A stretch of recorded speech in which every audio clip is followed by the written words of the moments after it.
আসসালামু আলাইকুম। আমি আমার পিজনগুলোরে প্রতি শুক্রবার গোসল দেওয়ার চেষ্টা করি। তো আজকে হচ্ছে একদিন লেট হয়ে গেছে। শনিবার রবিবার একদিন লেট করে গোসল দেওয়ার চেষ্টা করতেছি সময় মতো। অ্যাকচুয়ালি সময়ের স্বল্পতার কারণে গোসল দিতে পারিনি ওদেরকে। আজকে গোসল দেওয়ার চেষ্টা করতেছি। আর যারা আমরা কবুতর প্রেমী আছি, অ্যাকচুয়ালি পিজনের প্রত্যেকটা মুভমেন্টই আমাদের খুব পছন্দের হয়। এদের গোসলের আমাদের কাছে, তো যার জন্য আমার ভিডিওগুলো যারা দেখেন, লাইক কমেন্টস করেন, তাদেরকে অনেক ধন্যবাদ। তাদের সঙ্গে এই ভিডিও শেয়ার করেও আমি অনেক মজা পাই, যার জন্য আমি চেষ্টা করি আমি পিজনকে কখন কি করতেছি সেটা দেখানো। অ্যাকচুয়ালি গোসল, যদিও আমার এই একটা গোসলের পাত্রটা বেশ বেশ বড়, বেশ অনেক বড় বললেই চলে, তারপরে সবগুলো একসঙ্গে চান্স পাচ্ছে না। কেউ আবার উপরে আছে এখনো। যেহেতু এখন বেবি অবস্থায় এদেরকে আমি ছেড়েই রাখি, যে ওরা ছেড়ে ঘোরাফেরা করে আশেপাশের ওয়েদার, আমার বাড়ির চারপাশটা খুব ভালোভাবে চিনুক, এই জন্য ওদেরকে অলওয়েজ ছেড়ে রাখি।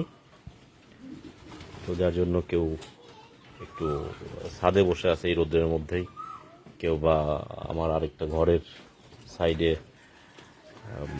টিনের পাশে ছোট গাছগুলো আছে, গাছের নিচে এই রোদের মধ্যে আশ্রয় নিছে। সবাই অ্যাকচুয়ালি গোসলে অংশগ্রহণ করতে পারেনি। আবার সবার যে গোসলে আগ্রহ আছে এরকম কিছুও না। এই যে এখানে এক পিস আছে যে বসে আছে, উপরে হয়তো 10-15টা মতো, 10টা মতো হবে, 10টা পিজন অলরেডি আছে। তো আপনারা যারা কবুতর প্রেমী, আশা করি ভিডিওটা আপনাদের কাছে ভালো লাগবে। ভালো লাগলে লাইক কমেন্টস করেন, তাতে করে নতুন নতুন ভিডিও করার উৎসাহ অনুপ্রেরণা পাবো। অ্যাকচুয়ালি লফট চেঞ্জ করার কারণে, লফট অনেক উঁচুতে হওয়ার কারণে আমি শুধুমাত্র এক বালতি পানি নিয়েই উপরে উঠছি। এখানে পানির পরিমাণটা মনে হয় বাড়াইলে ভালো হইতো।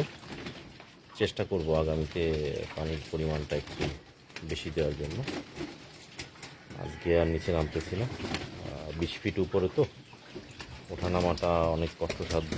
আর যেখানে আমি লবটা করেছি এইখানটায় প্রচুর রৌদ্র। এখানে যে একটা সাদা যে প্লাস্টিকের টিন ইউজ করে বা আলো ঢোকার জন্য, আলো প্রবেশ করার জন্য, এইটা ইউজ করছি। এইখান থেকে দেখে বোঝা যাইতেছে। বাদ বাকি অ্যাকচুয়ালি ছায়াযুক্তই মনে হইতেছে, কিন্তু এখানে আসলে পুরাপুরি রৌদ্র, এবং এই রৌদ্রটা স্থায়ী হবে হচ্ছে 5টা বা 4:30 পর্যন্ত, এরকমই হবে আনুমানিক একটা ধারণা বলতেছি। কারণ রোদ যে কখন যায় এই সময়টা আমি ওইভাবে এখন পর্যন্ত খেয়াল করিনি। যাই হোক, রেসিং পিজনের ক্ষেত্রে গোসলটা আসলে খুবই জরুরি। আজকে আমি গোসলের পানিতে ভিনেগার ব্যবহার করেছি। আমি সাধারণত সাদা পানি দিয়ে কখনোই গোসল করেন না, একটু লবণ দিলেও দিয়ে থাকি যখন আমার কাছে কোনো কিছু না থাকে।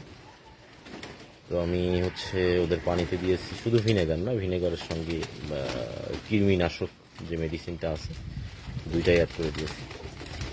ফিটকারি দিতাম, ফিটকারিটা হচ্ছে অনেক নিচে পড়ে গেছে, এখন আবার নিচে গিয়ে উঠাইতে হবে, যার জন্য আমি নিচে যাইনি। এদের গোসল হয়তো বা অত ভালো হইল না পানির স্বল্পতার কারণে। আবার বেশি পানি দিলেও যে ঝামেলাটা হয় সেটা হচ্ছে সরায় সিটায় নষ্ট করে ফেলা।